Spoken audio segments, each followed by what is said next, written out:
Chapter 1, Beyond Fear. I am probably reading like over half of this chapter. I tried to cut out as much as possible, but it's so good right from the start, so I'm just going to get right into it. Teotihuacan, not sure if I'm pronouncing that right, the place where men become gods. Teotihuacan, the place where men become gods, is the sacred center of the Toltecs, 30 miles northeast of Mexico City. The Toltecs retained and passed down through oral tradition secret knowledge of healing and spiritual transformation, which remained intact for thousands of years. Who were the Toltecs? Miguel says they were not a distinct race of people, such as the Maya. Traditionally, the word defined a group of people from a number of tribal groups who achieved a rarefied level of spiritual enlightenment. They became known as the Toltecs. Their elevated state of consciousness made them eligible to live within the sacred precinct of Teotihuacan. Miguel recapitulates the history of Teotihuacan. He has learned the elements of this history through visionary journeys to the past and to other cultures. The story begins during the third sun, more than 20,000 years ago. At that time, there was a race of people who maintained a perfect equilibrium of body, mind, and spirit. Their immune system was so strong, illness was almost unknown. Science and technology reached a level higher than that of our present civilization. Within that total race of humans, at least as large as a population as today, there was open communication, and it was the result of an unrestrained communication within each human mind. Humans were not restricted by the concepts of guilt and judgment. The third humanity held in their minds a dream of reality that came close to being heaven on earth. It is still remembered as paradise. Humans are not the only beings with powerful minds. Attached to humanity are unseen beings who are also an organ of the earth. They share the metabolism of the earth just as humans do. These beings form a spectrum from benevolent to harmful. Sometimes they possess human bodies. Many traditions are aware of them. They have been present alongside the human race from the beginning and have been called gods by various people. The destiny of these beings and that of humans is very close. The Toltecs called them allies. The allies lack a brain, which means they have no factory to create emotions. But they need the ethereal energy of emotions to sustain their life. Human beings are in a relationship to them, much as cows are to people. We, as human beings, take in energy from sunlight through our food, which is already processed by other living beings, such as plants and animals. Our brain transforms the material energy into the ethereal energy of our emotions. Emotional energy supplies food for our minds and for the allies or the gods. We are just a resource for the gods. Allies push humans to create traumas in order to create fear, which they feed upon. We are born with the disadvantage of being controlled to a certain extent by these gods through our dreams. The function of our mind is to dream. All our life is a dream within a framework of matter. Dreaming gives us the sense of reality. We are born into a dream of war and violence. This is our challenge. What if we all woke up? What would happen to the allies if we wakened from the nightmare and found bliss? They would also have to evolve and eat love, not fear. Our souls already depend only on love and resist fear. Our souls, I just said that. In order to know if a thought is of God, we can check to see if it creates fear. A fearful thought is not from God. You could replace God here with life. I prefer the word life. although it may come from an ally. The true God of love, or life, love, life, God, all the same thing really, has nothing to do with fear. That's the key part. To resist the coercion of the allies, you must become aware of them. Even now, they are feeding on our emotions. So one should be careful what kind of emotions one is transmitting. Our emotions attract the attention of beings of a like kind. If we feel happiness, we attract more happiness. If we feel depressed, we attract depression. Each nation has its own god. The destiny of humanity is the story of these gods. Jehovah is the god of one nation. Allah is the god of another. The identities of the gods are as real as the Israelis and the Arabs. When war comes, it is not just a war among people. It is literally a war of the gods as well. Long before the building of Teotihuacan, the gods were afraid that humans could reach heaven. During the period of the third sun, the allies became anxious for humans to produce more intense emotions, which they in turn could use as food. In order to achieve their own ends, they pushed humans to be more and more divisive. They did this by interfering with the perfection of human communication. The result was discord among nations. We find their destruction of world peace recorded in the biblical story of the Tower of Babel. The three major publications, the three major population centers then were the land of Mu, which we know now as India and China. Miguel does not subscribe to the idea that Mu or Lemuria sank into the Pacific Ocean. The land of monkeys, which is North America today, and the land of Atlantis, an island continent between Europe and America. For centuries, these nations had lived in harmony. The destructive influence of the gods led Mu and the monkey nations to join forces against Atlantis, which they destroyed in a massive nuclear war. Here again, Miguel's viewpoint differs from those who believe Atlanteans were destroyed by their corrupt use of genetic power in the crash of a comet. An account of this worldwide nuclear war is found in the sacred Vedantic scriptures in India in the Ramayana, the legend of Rama. Miguel states that in the mountains of northern India, buried remains of tall, strong humans from the third humanity are yet to be discovered. And I think they're actually discovering these giant beings now. Maybe the guy's onto something. I don't know, maybe. I don't know. Maybe I'm just saying. A nation of people living on the northern half of Atlantis were pyramid builders. We know this nation as either the Titans or the Atlanteans, a dark-skinned race. Through their advanced system of communication, they were responsible for the building of the Great Pyramid at Giza in Egypt. Miguel says that the Great Pyramid is a monument to the third humanity. Following the destruction of Atlantis came a time of decay in which the level of human life sank to that of, essentially, Australopithecus. In our present perspective, we are aware of only one evolution. We think we are an outgrowth of proto-humans. Homo erectus, Australopithecus, right? Miguel identifies our primitive forebears as the fourth humanity, the degraded descendants of the majestic race who preceded them. The fourth human race were short-lived, sickly creatures of low intelligence. They lived their lifespans of 25 or 30 years in such deep hell that they left hardly any history, but they were compensated by their prolific power of reproduction. The fourth humanity repopulated the earth after the nuclear war. Here and there, on isolated islands, remnants of the third humanity held out for 8 generations. These people retained their knowledge of science, technology, and spiritual development from before the war. They knew their time was limited due to the effects of radiation.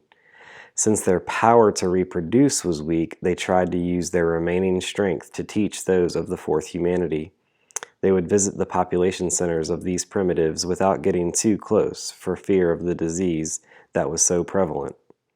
Third humanity people focused on teaching basic knowledge of agriculture and hygiene.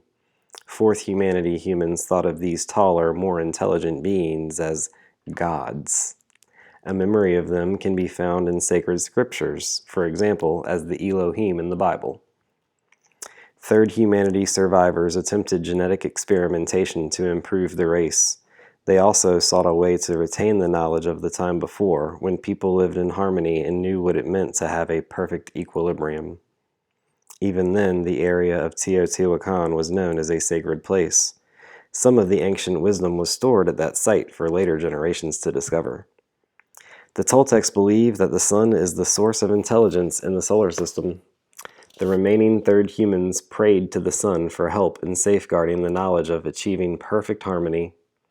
The sun responded.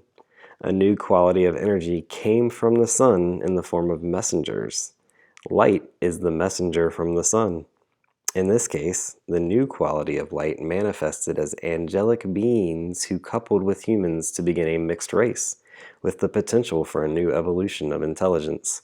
Enoch was among these mutated beings. There is a belief among many current teachers and other wise people that the present generation of humans was seeded by beings who came to Earth from outer space in spaceships.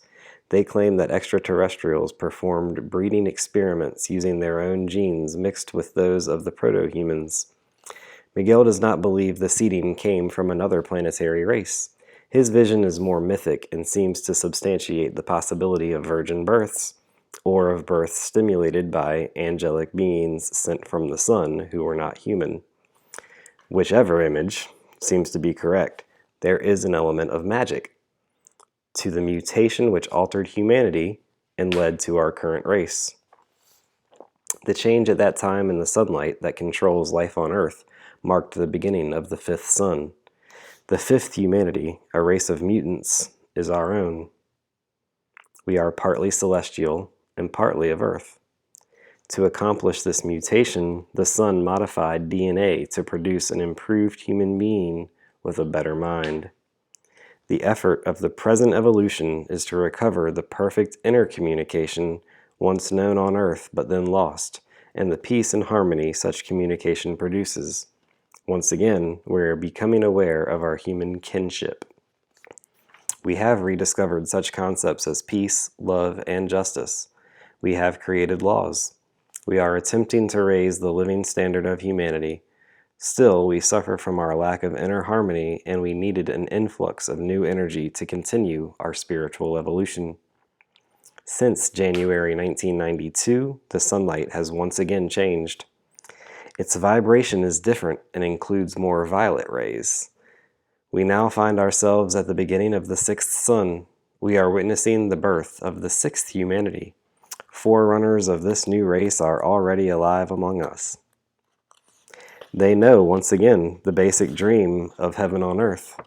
All around the world, knowledge stored from the days of the third sun is emerging. Many native traditions are releasing their wisdom, while, simultaneously, advanced thinkers among scientists and philosophers are discovering concepts that lend themselves to a growing holistic movement. Today, there is a global proliferation of advanced individuals who have achieved mastery over their inner communication. Earlier avatars, such as the Christ, the Buddha, and Krishna, served as models. There have always been living masters, but we have been too afraid to accept their simple, single truth. We come from the light. We are of God.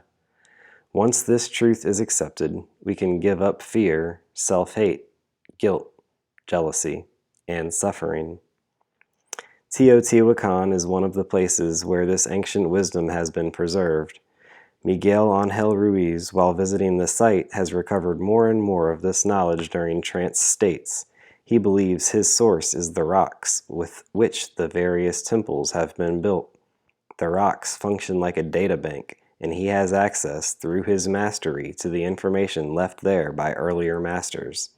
It was in one such trance state that he saw the original builders of Teotihuacan when they too recovered the dream of heaven on earth from the site even before the temples were built.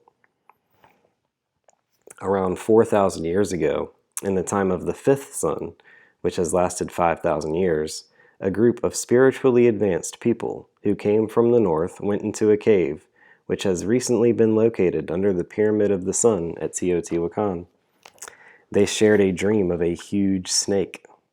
One member of the group, Smoky Mirror, directed or guided the dream in such a way that the others would become aware that they were dreaming. Smoky Mirror found a way to stop the suffering around him and to teach others to become the loving beings they really are. He knew that intercommunication had been broken in the third sun when humanity had reached its highest level. He was aware that a judge and a victim had been forced upon our consciousness by the gods. Self-doubt then destroyed our intercommunication. Smoky Mirror saw that the gods are in a wrestling match with humans. They want us to stay in hell. The gods invade the human mind during the domestication process each child goes through. One of the troubling beliefs planted by the gods is, I'm just a human being. However, being human is not a limitation. The human soul is bigger than the gods, and the human mind is as immortal as the gods. The gods try to instill a sense of injustice, which is like a knife that wounds the mind. Injustice creates emotional poison, which is expressed as sadness, jealousy, and fear. The sore of the wounded mind can hurt. Once the mind is wounded, it creates more poison. When others touch our buttons, we feel the pain. We try to cover it and not allow anyone to touch our wounds. But this cover is a lie. It is like our armor, a mechanical system of denial and defense. We know that injustice is not fair, and we try to touch others' wounds just to get even. Toltecs were followers of Smoky Mirror. They were spiritual warriors who knew that they were in a battle with the gods, who thrive on conflict. The warriors' purpose was to become gods themselves, to lose all fears and regain control over their own minds. To do this, they had to create love in place of fear. With this knowledge, they could shift the world to paradise. Modern spiritual warriors are also aware they are battling against the gods who possess them. The possession is broken as soon as you declare your own right to dream your own dream.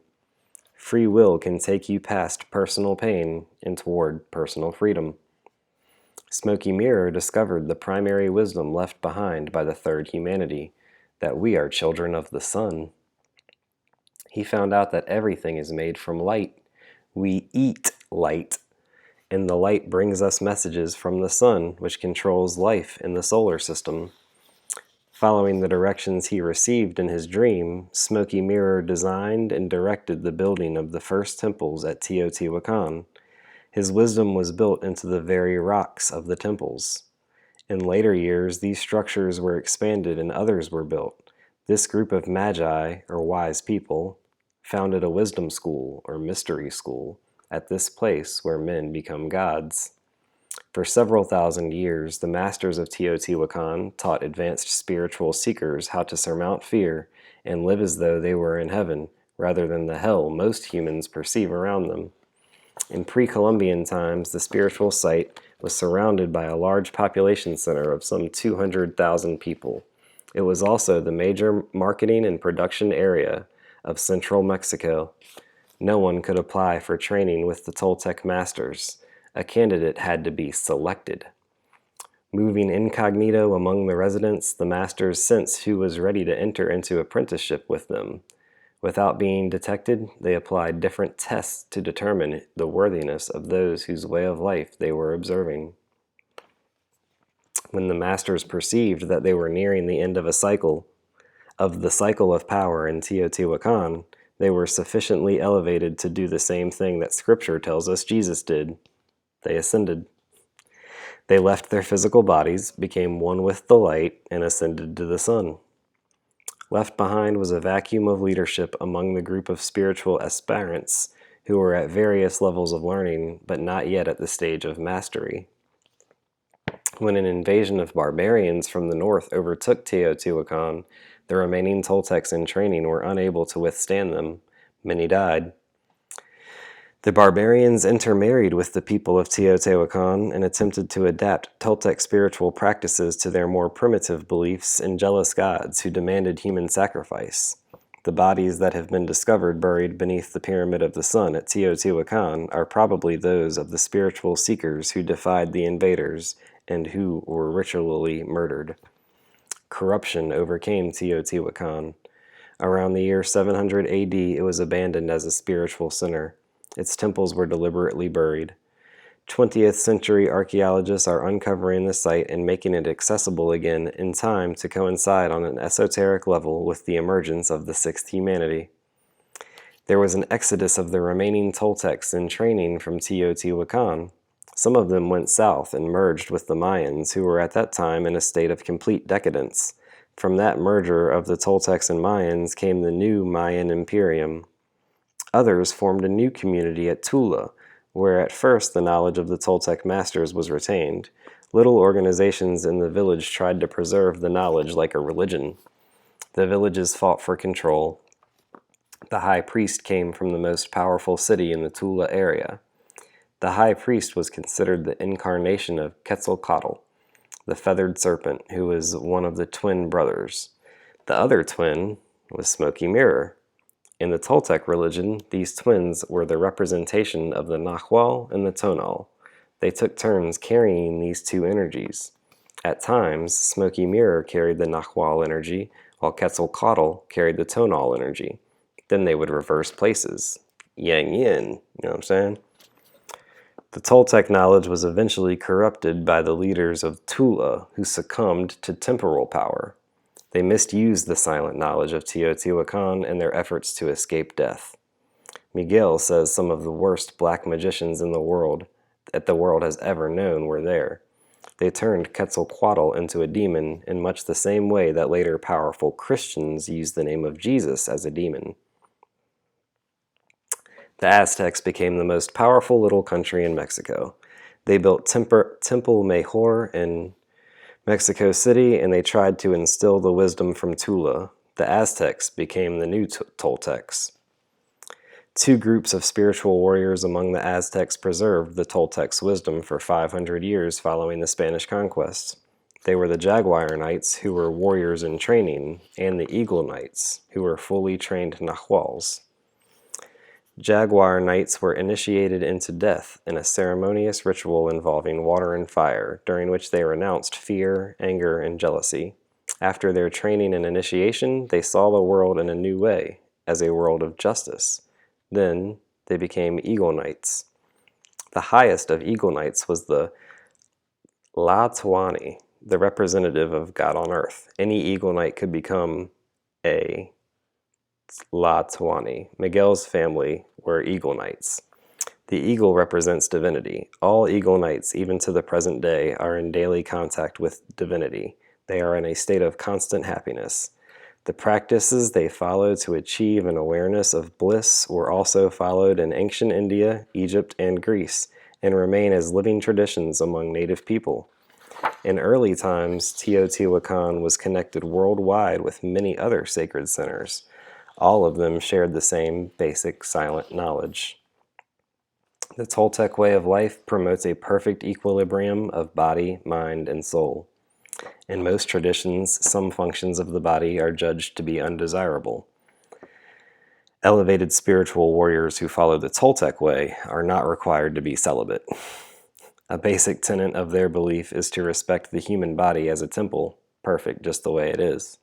The effort of the Toltecs is to become fearless, without judgment, without victimization, and in a state of love. Miguel makes frequent references to other traditions. He has a special love for the Bible and the story of the life of Christ. He also reveres the memory of the Buddha. In his lectures, he connects the Toltec way to the lives of these avatars. All paths, he says, are basically the same, but the major religions have all been infiltrated with guilt, judgment, and fear. That's all I'm going to read from chapter 1. Hope y'all enjoyed that. I know it was long, but these might be a little longer. They're just too good to cut anything. Or, I'm cutting a little bit, but you know what I'm saying. That was all awesome to me. I need to maybe make my voice more entertaining, maybe do I don't know, say sillier stuff sometimes. I don't know, but I hope y'all like that. Peace and love.